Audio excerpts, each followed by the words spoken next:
Welcome students in this video lecture of subject estimation and costing। हम अपने chapter 9 की शुरुआत आज के इस वीडियो लेक्चर से करना और हमारी जो मेन एस्टिमेशन और कॉस्टिंग से रिलेटेड प्रॉब्लम्स हैं जो इस चैप्टर में हम एड्रेस करेंगे that is on sheet metal shop. और हमारा इस चैप्टर की हेडिंग ही है estimation in sheet metal shop.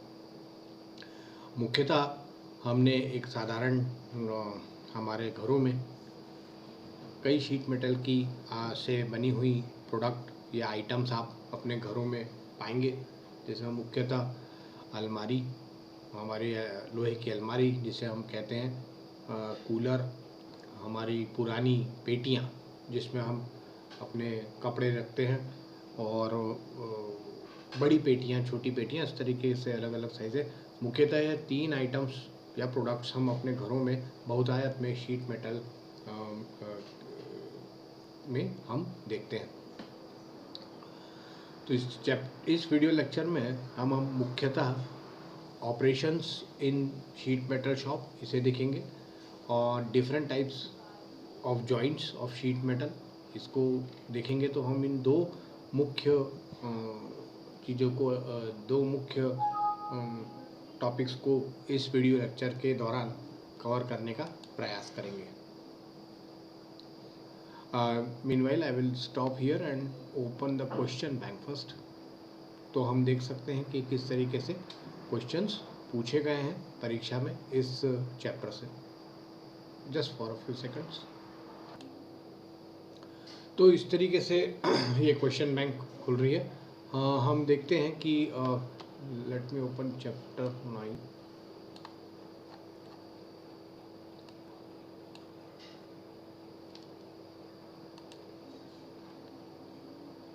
just for few minutes।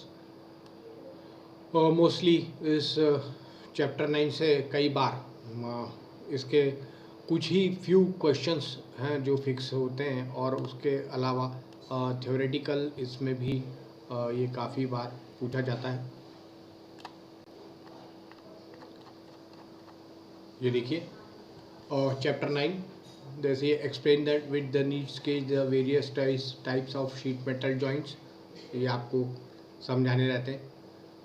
ये देखिए 10 नंबर का प्रश्न है, या ये आपको एक स्टैंडर्ड क्वेश्चन है, इसको हम आगे के वीडियोस में सॉल्व करने का प्रयास, समझने और सॉल्व करने का प्रयास करेंगे। शीट मेटल शॉप में होने वाली विभिन्न संक्रियाएं लिखिए, मतलब operation in sheet metal shop.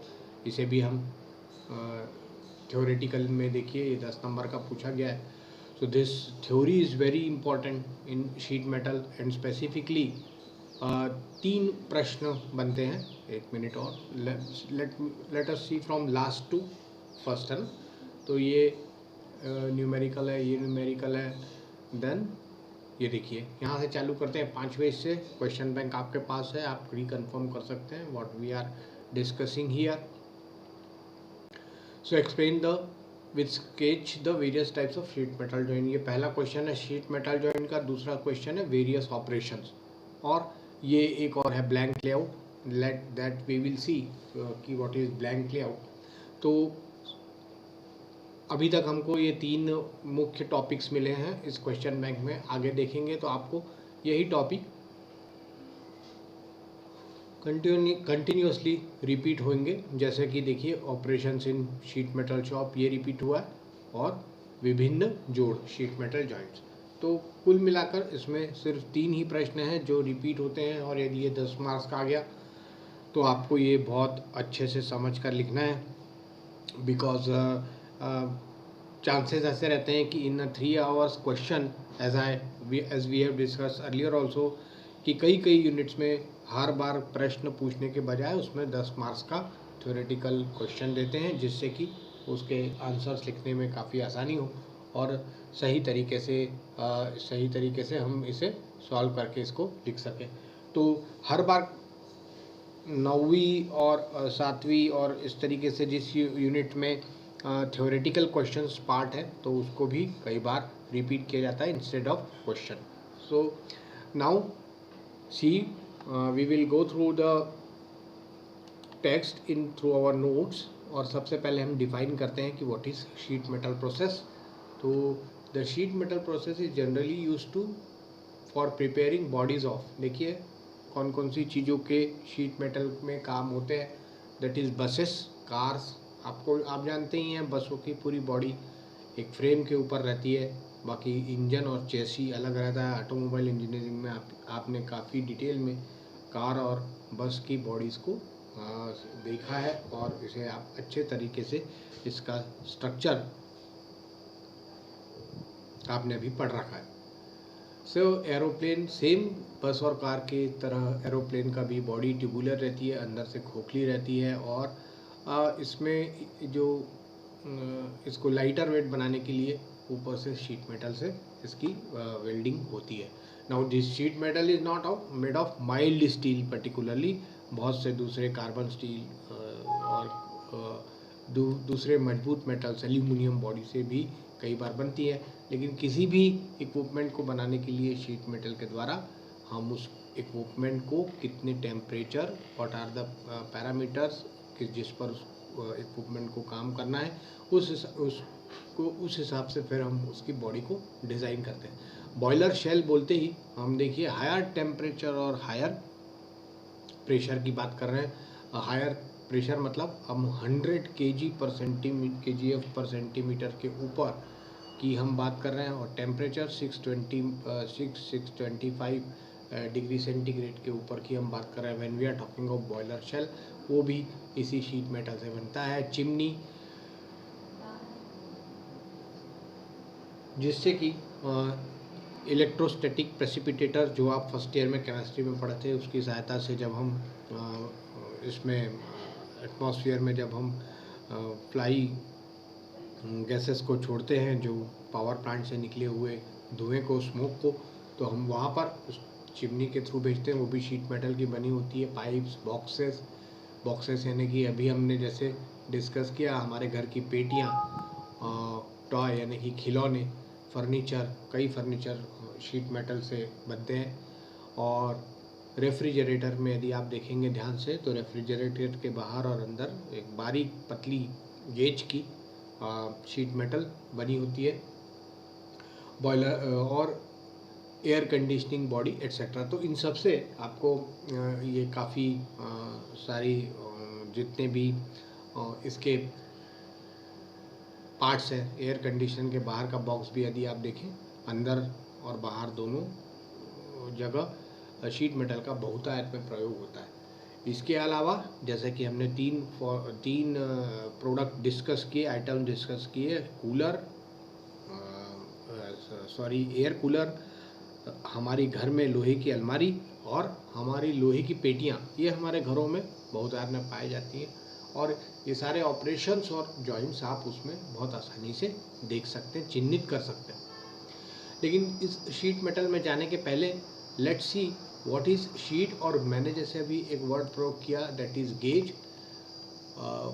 इसका भी हमको देखेंगे।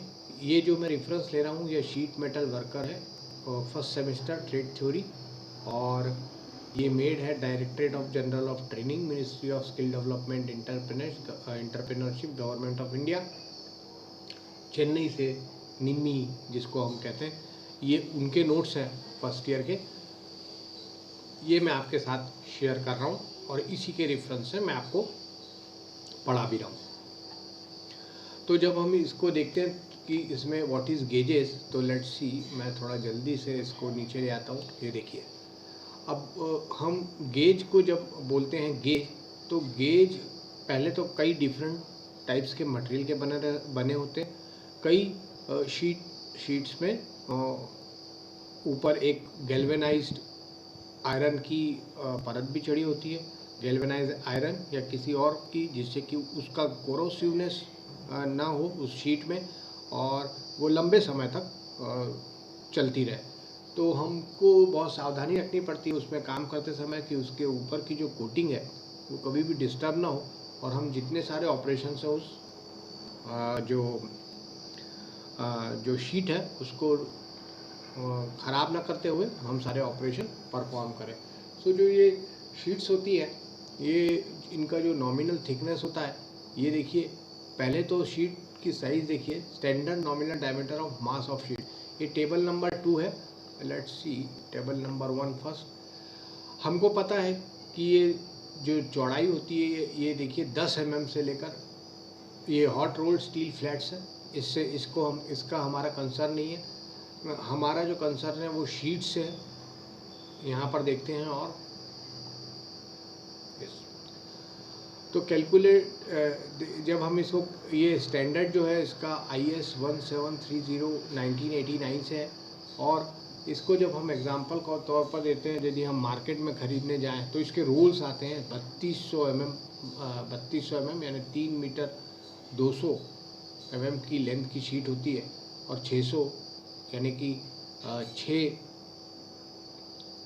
60 सेंटीमीटर शीट की शीट होती है, और थिकनेस 1 mm होती है। लेकिन जो थिकनेस होती है ये घटती बढ़ती भी रहती है। आपको जब मार्केट से ख़रीदना होती है शीट, तो आप इस तरीके से ख़रीदते हैं 1800 मतलब 1.8 मीटर इंटू 600 यानी 60 सेंटीमीटर लंबी आप वो शीट खरीदेंगे।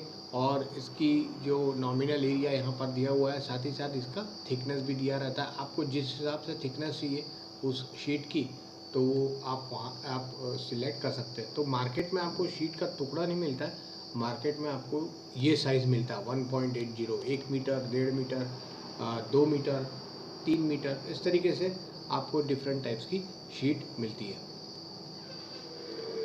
जब हम शीट्स की बात करते हैं तो इसमें कई ये आते हैं। देखिए शीट और प्लेट है ना, ये देखिए आपने थ्योरी ऑफ मैन्युफैक्चरिंग साइंस में पढ़ रखा होगा कि हम शीट और प्लेट किसको बोलते हैं, कि if the thickness of the sheet is less than 3.25, और सब कई जगह यह 2.75 है, कई जगह 5 mm है, तो हम उसको शीट बोलते हैं। और प्लेट किसको कहते हैं, कि जब हम 5 mm से ऊपर हो तो हम उसे प्लेट कहते हैं। तो ये 5 mm थिकनेस के हिसाब से प्लेट की विड्थ थिकनेस इसकी विड्थ दी हुई है, चौड़ाई 500, 950, 1000 इस तरीके की विड्थ आती है। और इनका कितना पर केजी रहता है इसका टेबल भी दिया हुआ है। मतलब शीट और प्लेट में यदि हम मुख्यतः डिफ्रेंशिएट करें तो we call 5 mm more is what, plate, और 5 mm लेस इज़ शीट। तो ये हमको ध्यान रखना है। और शीट को जब हम खरीदते हैं तो let's see more tables, because we are talking of gauge, है ना। गेज क्या होता है हमको यह देखना है। और यदि हम शीट मेटल की बात करें तो we are always talking of standard gauge. Let's see, इसमें आई थिंक दिया होगा, ओके शायद नहीं दिया है, हाँ। अब जो थिकनेस रहती है शीट की, आप उसे स्टैंडर्ड वायर गेज से नाप सकते हैं। इस तरीके का गेज है, हमारे वर्कशॉप में अवेलेबल है।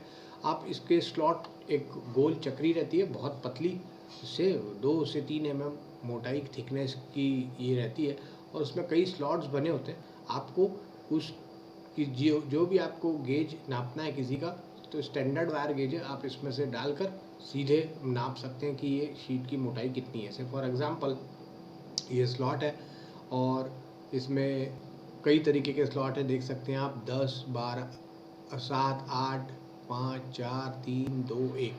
तो यदि आप इसे इस तरीके से देखें, ये देखिए 0, मैं फिर से पढ़ता हूँ, 0, 1, 3,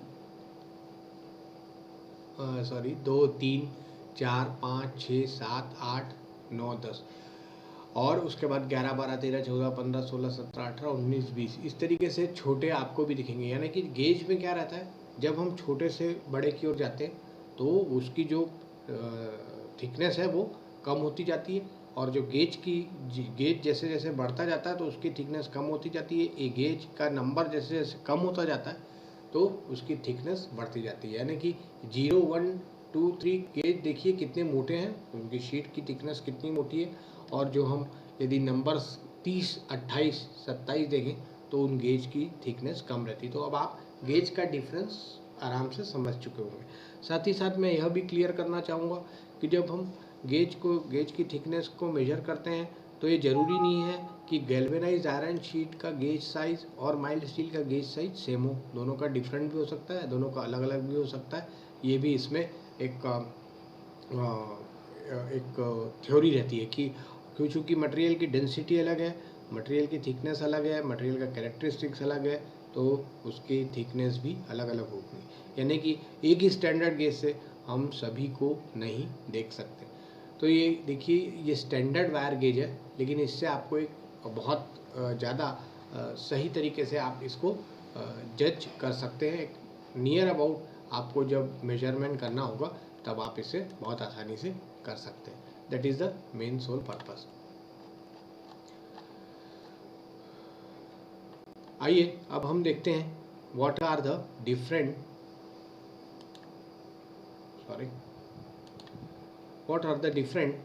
operations perform on in sheet metal shop. तो ब्रेकिंग आउट, सबसे पहले breaking out, bending, turning up, hollowing, raising, planishing, इस तरीके से एज स्टिफनिंग, इस तरीके से हम कई ऑपरेशंस इसमें परफॉर्म करते हैं। और इस ऑपरेशन परफॉर्म करने का पर्पस जो है, कई बार शीट मेटल की मजबूती, शीट में होने वाले कई उभारों, उसके विकारों, कुछ डिस्टर्बेंस होगा उसमें, तो इन सारे सबको निकालना पड़ता है। So we will see it one by one, as you know very well कि ये बहुत इंपॉर्टेंट है परीक्षा में, तो आप इसे अच्छे से इसे समझने का प्रयास करेंगे। आई एम वेरी होपफुल कि मैं इसे आपको थ्रू क्या कहते हैं व्हाट्सएप और हमारे ग्रुप में मैं इसे आपको शेयर भी कर दूंगा, यह जो ITI की फाइल है। Breaking out, in this process folds or rips in sheet in may it and if any removed either with the help of beating the sheet by mallet or by passing the sheet through rollers। यानी breaking out, इसमें जो छोटी ribs sheet में कभी कभी सिकुड़न आ जाती है, शीट के अंदर कॉन्ट्रैक्शन हो जाता है, शीट की जो सरफेस है वो अनइवन हो जाती है, तो उसको ब्रेकिंग आउट करने के लिए हम मैलेट यानी हथौड़े की सहायता से, लाइट हैमर की सहायता से उसे ठोकते हैं, और उसे ठोकने के पश्चात यदि वो सही नहीं होगा तो हम उसे रोलर में 3 पॉइंट रोलर रहता है, उसमें निकाल कर हम उसको क्या कर लेते हैं, उसको सही कर लेते हैं, ब्रेकिंग आउट हम उसको कर लेते हैं। So and next is bending. जब हम शीट को बेंड करते हैं तो उसमें कुछ सर्टेन एंगल पर, तो हम उसे बेंडिंग कहते हैं। Bending is carried out for making cylindrical shape mostly. The length of sheet required for bending can be calculated as follow. Length of bending is equal to 2 pi r into theta into 360। बहुत important formula है bending के लिए। आपको जब भी किसी angle पर मोड़ना है, यदि आपको वो एंगल पता है तो आप उसे बेंड कर सकते हैं। यहाँ r is radius of bend है। और बेंड बनाने के लिए आप जानते होंगे, हमारे घरों में प्रयोग होने वाले LPG सिलेंडर हो या ऑयल रखने के लिए जो टिन के ड्रम हो, ये सब इसी बेंडिंग की सहायता से रोलर में बनाए जाते हैं। नेक्स्ट है turning up. This process is done to making sharp bends to the sheet for seaming hemming. ये सीमिंग हेमिंग क्या है? ये डिफरेंट टाइप के जॉइंट्स है जो हम इसके बाद देखने का प्रयास करेंगे, समझने का प्रयास करेंगे। Hollowing, it is the process of beating the metal for giving it concave shape. ये ध्यान रखेंगे, हॉलोइंग मतलब छेद ही नहीं करना है, हॉलोइंग मतलब कॉन्केव शेप देना, यानी कि आप कढ़ाई को इमेजिन करिए कि आप घर में कढ़ाई है और आपको किसी शीट को उस तरीके का शेप देना है, तो आप उसे हॉलोइंग कहते हैं। यह जब बर्तन बनाते हैं तो उस समय इस प्रोसेस का बहुतायत में उपयोग होता है। इसका भी अलाउंस कितना होता है, 1/2 into base square into height square. आप हर ऑपरेशन का जो अलाउंस है वो याद रखेंगे, because see if you are going for this, यदि आपको शीट मेटल शॉप में होने वाली विभिन्न संक्रियाओं के बारे में लिखना है तो आपको क्या करना पड़ेगा, आपको ये अलाउंसेस भी याद रखने पड़ेंगे। जैसे आप अलाउंस एक प्रोसेस को समझाइए और उसके बाद उसके अलाउंसेस को भी समझाएंगे तो आप काफ़ी अच्छी पोजीशन पर रहेंगे, आपको मार्क्स पूरे मिलेंगे। Raising, it is a process of beating the metal over spherical head. किसी स्पेरिकल हेड में आप जब मारते हैं और उसको एक गोलाई का शेप देते हैं, कॉन्वेक्स शेप देते हैं, तो हम उसे रेजिंग कहते हैं। और इसके बाद प्लेनिशिंग, ये सब आप एक्चुअली इसको कहीं ना कहीं आप जानते हैं, तो I don't have to explain it. आप इसे इस नोट्स में भी आसानी से सर्च कर सकते हैं। We are going forward quickly, क्योंकि हमें इसी वीडियो लेक्चर में बहुत सारी चीज़ों को कवर करना है। Then planishing is the same, planishing hammer के द्वारा इसको मारते हैं, और जो सरफेस में छोटे बेंड्स होते हैं, माइनर बेंड्स या उभार आ जाते हैं, तो उनको हम ठोक कर प्लेनिशिंग हैमर के द्वारा सीधा करते हैं। एज स्टिफनिंग, एज स्टिफनिंग यानी जब हम कोई एज यानी एज मतलब सिरा, किसी सिरे को मजबूत करते हैं, तो उस समय हम एज स्टिफनिंग का प्रयोग करते हैं। इसमें हम मुख्यतः वायरिंग का प्रयोग करते हैं। In this process a wire is inserted in at the edge of sheet metal articles, यानी कि हमारी जो एज होती है उसको मजबूत करने के लिए, हमारा जो किनारा होता है उसको मजबूत करने के लिए हम इस वायरिंग मेथड का प्रयोग करते हैं। और इसी से रिलेटेड फॉल्स वायरिंग का भी हम प्रयोग करते हैं। इन दोनों के सहायता से हम इसे एज स्टिफनिंग को मजबूत करते हैं। तो यदि आप अपने घरों की पेटियां देखेंगे जिनके कॉर्नर्स होते हैं, उसमें कहीं पर आपको वायरिंग भी दिखेगी और कहीं पर फॉल्स वायरिंग भी दिखेगी। फॉल्स वायरिंग मतलब वायर डालने के बाद आप वायर को निकाल लेते हैं। ठीक इसी तरीके से एक वर्ड आता है हेमिंग। तो शीट मेटल में आप कुछ भी बनाइए, किसी भी तरीके का जॉइंट बनाइए, उसको हम क्या बोलते हैं? हेमिंग। ये ध्यान रखिए, आप शीट मेटल जॉइंट बोले और द थिंग इज हेमिंग। तो ये हेमिंग के कई टाइप्स हैं, सिंगल हेम, डबल हेम, ये हम आगे जॉइंट्स में देखने समझने का प्रयास करेंगे। नेक्स्ट है फ्लेंजिंग। ये फ्लेंजिंग जो है, ये फ्लेंज बनाते हैं। जो यदि आपने कहीं इंडस्ट्री में विज़िट किया होगा, तो जो मोटर रहती है उस मोटर को कवरिंग करने के लिए शीट मेटल की सहायता से उसको कवर बनाते हैं। उसमें होल्स रहते हैं ताकि मोटर पानी से सुरक्षित रहते हैं। जब भी मोटर आउटडोर में हम फिक्स करते हैं किसी भी इंडस्ट्री में, तो उसके कॉइल्स को सिक्योर करने के लिए, उसके इलेक्ट्रिक सर्किट को सिक्योर करने के लिए, और उसको ड्राई रखने के लिए थ्रू आउट द ईयर, उसके टेम्परेचर को कंट्रोल करने के लिए हम फ्लैंज उसके ऊपर लगाते हैं। तो ये जो फ्लैंज कुछ इस तरीके से हम बनाते हैं, and we called it as flange, जो कि मोटरों की सुरक्षा के लिए बहुत महत्वपूर्ण है। और ये फ्लैंज, ये सारे जो ऑपरेशंस है, इनमें से कुछ तो आप बहुतायत में अपने घर में यदि आप ध्यान से देखेंगे तो आपको ज़रूर इसमें मिलेंगे।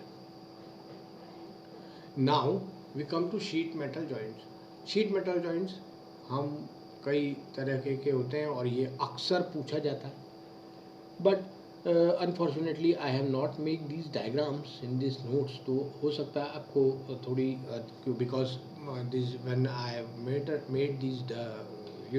मेड दिस नोट्स, तो एट दैट टाइम मैं क्लास में डायरेक्टली हम डायग्राम दिखाकर पढ़ाते थे, लेकिन अब चूँकि ऑफलाइन है तो हम इसे सिर्फ वर्बली बता सकते हैं। And simultaneously I will share with you these things. Here you can see all the different types of joints, those are written here. और ये जितने लिखे हैं यहाँ पर, इनसे ज़्यादा आपको जॉइंट्स यहाँ पर आपको देखने मिलेंगे। तो मैं इसे भेज दूँगा, आप इसे ज़रूर देखिए।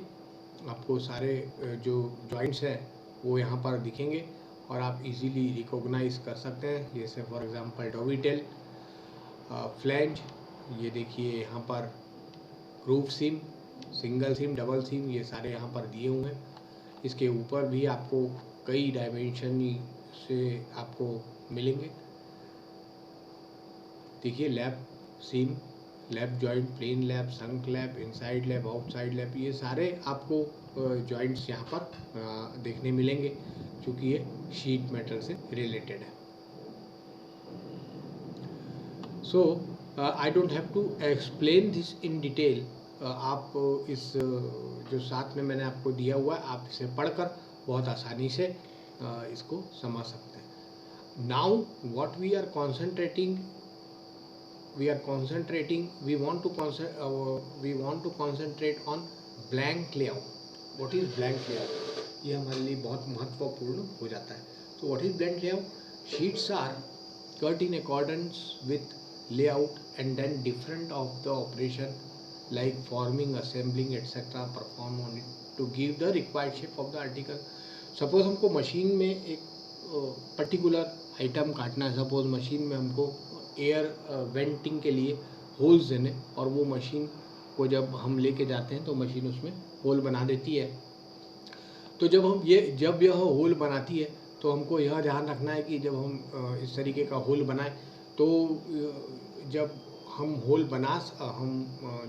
बनाते हैं तो उसको उस शीट को डायरेक्टली मशीन में नहीं डाल देते हैं. कुछ पोर्शन हम अपने पास रखते हैं. तो ये ब्लैंक लेआउट क्या है? जितनी अब हमने पूर्व में देख रखा है कि शीटों की लंबाई बहुत लंबी लंबी आती है, बहुत लंबी लंबी शीट्स होती हैं. हमको उन शीट्स को यदि हम एट रेंडमली काटेंगे तो हम सही तरीके से जस्टिफाई नहीं करेंगे, हमारा लॉस बहुत ज़्यादा होगा मेटल का. तो हम जो मात्रा हमको हमारे हाथों में होल्ड करके रखना है उस मात्रा को छोड़कर हम निर्धारित जो हमारा टेम्पलेट है जितना हमको चाहिए उस मात्रा में हम उसको काटते हैं और हम उसे ब्लैंक लेआउट कहते हैं.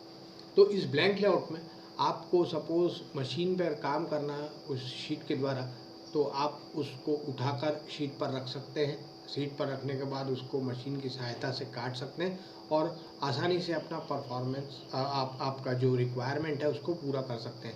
लेकिन यदि आपने ब्लैंक लेआउट नहीं निकाला है और आपने बड़ी शीटों का प्रयोग किया तो आपका नुकसान शीटों का ज़्यादा होगा. That's why we always cut the long sheets into the shorter one and we called it as blank layout. तो इस ब्लैंक लेआउट में बहुत कम मात्रा में जो हमारा प्रोसेस स्क्रैप जो होता है वो बहुत कम होता है और हम बहुत आराम से इसको अपनी एनर्जी को सेव कर सकते हैं. एनर्जी को सेव करने का मतलब हम अननेसेसरी बड़े साइज़ के मटेरियल को हैंडलिंग करना नहीं पड़ता. हम छोटे छोटे शीटों में जितनी हमारी रिक्वायरमेंट है उसी का प्रयोग करते हुए हम आसानी से अपने ऑपरेशन को परफॉर्म करते हैं. So here what are the different why it is important for selecting this blank layout. क्या आपको ध्यान में रखना है, ये पैरामीटर्स भी यहाँ पर दिए हुए हैं, आप इसे ज़रूर देखिए. और in case of any query kindly consult me through my WhatsApp number. I hope this video lecture is very useful. To sum it up, मैं इसे फिर से एक बार बताना चाहूँगा कि today in this video lecture we have cover up the different operations and different joints, sheet metal joint perform in sheet metal shop. और नेक्स्ट वीडियो लेक्चर से हम न्यूमेरिकल सॉल्व करने का प्रयास करेंगे. फिर इसके बाद और आगे के न्यूमेरिकल्स को देखेंगे. So here I will stop my video lecture, students. Thank you for your kind attention. Thank you very much.